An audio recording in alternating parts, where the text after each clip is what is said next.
यार बाप कितना भी कमजोर क्यों ना हो, कितना भी गरीब क्यों ना हो, लेकिन हमेशा अपनी बेटी की शादी में अपनी बेटी की ख्वाहिशात को पूरा करने की सोचता, अपनी बेटी की सारी तमन्नाओं को पूरा करने की सोचता, बड़ी दिलेजारी के साथ अपनी बेटी की शादी करता। इसीलिए मैं आपसे हाथ जोड़कर गुजारिश करता हूँ, हाथ जोड़कर अपील करता हूँ, अगर आप किसी बहन बेटी की शादी में दावत खाने जाएं तो खाना इतना अड़चन होकर ना खाएं, इतना पेट भर कर ना खाएं।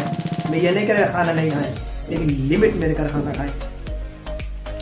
यार उस बाप से पूछोगे जिस बाप की बेटी चली गई, क्या बीतती होगी उसके दिल पर। हम खाना भी खाकर आते हैं तो 10 बुराई उसके अंदर निकाल देते हैं। खाने के अंदर नमक नहीं था, मिर्च नहीं थी, इस तरह की चीजें। भाई ये चीजें बिल्कुल शेयर मत करो। उस बाप से पूछो उस बाप के दिल पर क्या बीतेगी जिसकी पूरी जिंदगी भर की कमाई एक दिन के अंदर लुट गई।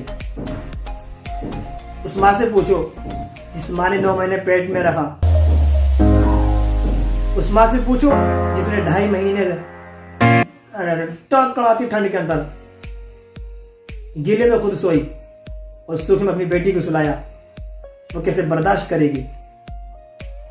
उस माँ से पूछो जिसने 2.5 साल दूध पिलाया, वो कैसे बर्दाश्त करेगी।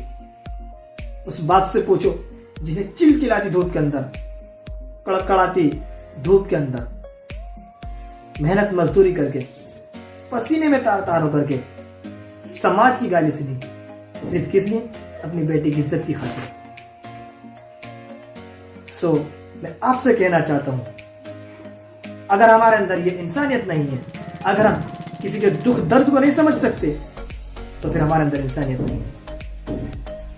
2 पैरों पर चलना इंसानियत नहीं है। इंसानियत वही है कि इंसान के इंसानियत को समझा जाए, इंसान के दुख को समझा जाए। वरना याद रखो, जानवर में और हम में सिर्फ इतना अंतर है कि हम 2 पैरों पर खड़ा होकर चलते हैं और अपनी बात को कहते हैं और सुनते हैं। वरना मुझे लगता है जानवर में और हमें कोई डिफरेंस ही नहीं है। सो इस चीज को जरा माइंड में रखें। Thank you.